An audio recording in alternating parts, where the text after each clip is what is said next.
جب خالد بن ولید مسلمان ہوئے نا تو کافروں نے اب ان کو تانا دینا شروع کر دیا کہ اس نے وہ دین قبول کر لیا ہے جس کی جو ٹیکسٹ بک ہے اس میں اس کے باپ کے بارے میں اتنی سخت باتیں موجود ہیں، تو یہ کیسے تلاوت کرے گا ان آیات کی؟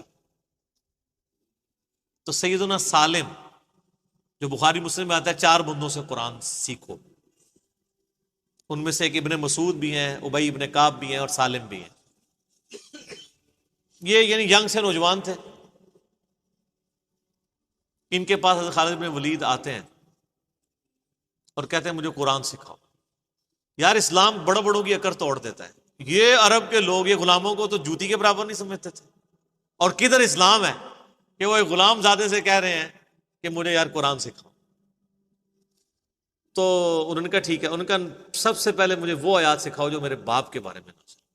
ہائے ہائے ہائے، سر کتنا جگرا چاہیے، اور وہ انہوں نے جو سین فلمایا ہے نا، وہ بندے کے آنسو نہیں رکتے۔ آپ اگر عمر سیریز میں وہ دیکھ لیں کہ کیا کیفیت ان کے اوپر طاری ہوتی ہے، کتنا ان کو پسینہ طاری ہو جاتا ہے۔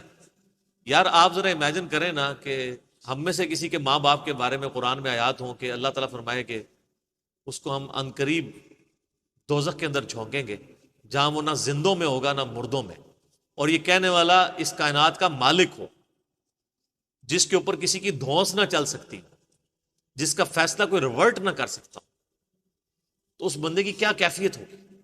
اب وہ آیات شروع ہو رہی ہیں، اب آپ کو ان آیات کے اندر درد جو محسوس ہوگا نا، وہ اس ساری گفتگو کے بعد آپ فیل کریں گے اس کو۔ ذرنی ومن خلقت وحیدا، اے نبی چھوڑ دیں اس کو جس کو ہم نے اکیلا پیدا کیا تھا، یعنی یہ اکیلا پیدا ہوا تھا، لیکن اس کی آج یہ جرت سورۃ القلم میں آتا ہے نا اس کے بارے میں، اکیلا تھا اور اللہ نے اس کو اتنا نوازا۔ کیسے؟ وجعلت له مالا ممدودا، ہم نے اس کو مال کثیر دیا، وبنین شہودا، اور کتنے بیٹے دیے جو ہر وقت اس کی نظروں کے سامنے رہتے ہیں۔ قبائلی سسٹم میں بیٹوں کی بڑی اہمیت ہوتی تھی نا، جس کے جتنے 5 بیٹے تھے اس کے، تو وہ بڑا ایک سمجھا جاتا تھا کہ جی جناب بھی بڑی مضبوط بندہ ہے۔ اللہ فرماتا ہے اکیلا پیدا ہوا تھا، اتنا کمزور تھا، میں نے اسے اتنا مال دیا، عرب کا امیر ترین شخص یہ بن گیا، میں نے اس کی آنکھوں کے سامنے رہنے والے اس کو بڑے یعنی بیٹے دیے، 5 بیٹے۔ وَمَهَّدتُّ لَهُ تَمْهِيدًا، اور ہم نے اسے ہر طرح کا دنیا کا سامان عطا فرمایا تھا۔ ثُمَّ يَطْمَعُ أَنْ أَزِيدَ، پھر بھی وہ طمع رکھتا ہے کہ ہم اسے مزید دیں۔ دوسری طرف تو ظاہر ہے کہ وہ تو بخاری مسلم کی حدیث ہے، کسی کے پاس سونے کی 2 وادیاں ہو نا تو وہ کہے گا میرے پاس تیسری آ جائے، اس کا پیٹ تو قبر کی مٹی بھرے گی۔ تو یہ تو انسان میں بلٹ ان ایک ہے۔ کلا، ہرگز نہیں، یہ وہی ہے نا،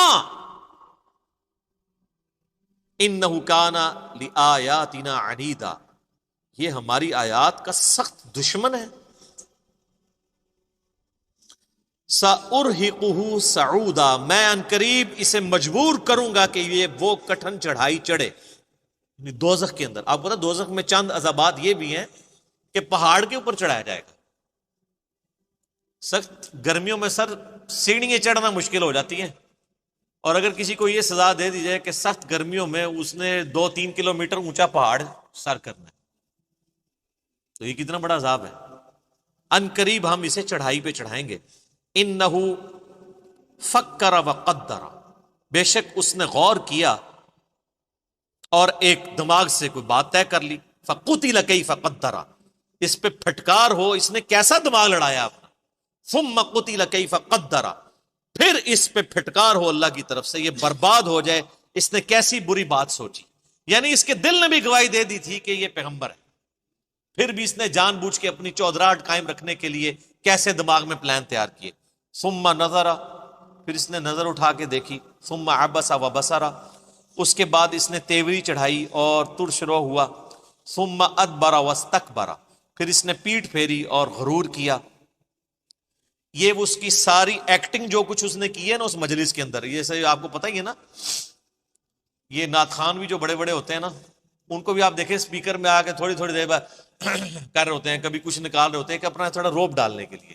علماء کے ہاں بھی آپ کو نظر آئے گا جو بڑے بڑے ہیں نا، ان کی خاص قسم کے وہ ذرا سا ایسے کرتے ہیں تو ایک ساتھ بندہ رومال لے کے آ جاتا ہے، ٹھیک ہے نا، تھوڑی ایکٹنگ اور پھر تھوڑا سا کتاب پڑھی ہے تو وہ اینک تھوڑی سی ایسے کر لی ہے، ایسے کر کے سائڈ پہ کر لی ہے، پھر ایسے کر کے ایسے یہ جو سٹائل ہوتے ہیں نا، صرف اپنا علمی روب جھاڑنے کے لیے، یہ سارے کام وہ بھی کر رہا تھا تو اللہ تعالیٰ نے اس کو نقل کیا ہے کہ کبھی یوں کرتا ہے، یوں دیکھتا ہے، جیسے بڑا کو بڑا فلاسفر ہے ان کو بڑی وڈی گال کرنے لگا تھا، وہ کڈی کے گال ہے انہیں وہ دیکھ لو تسی.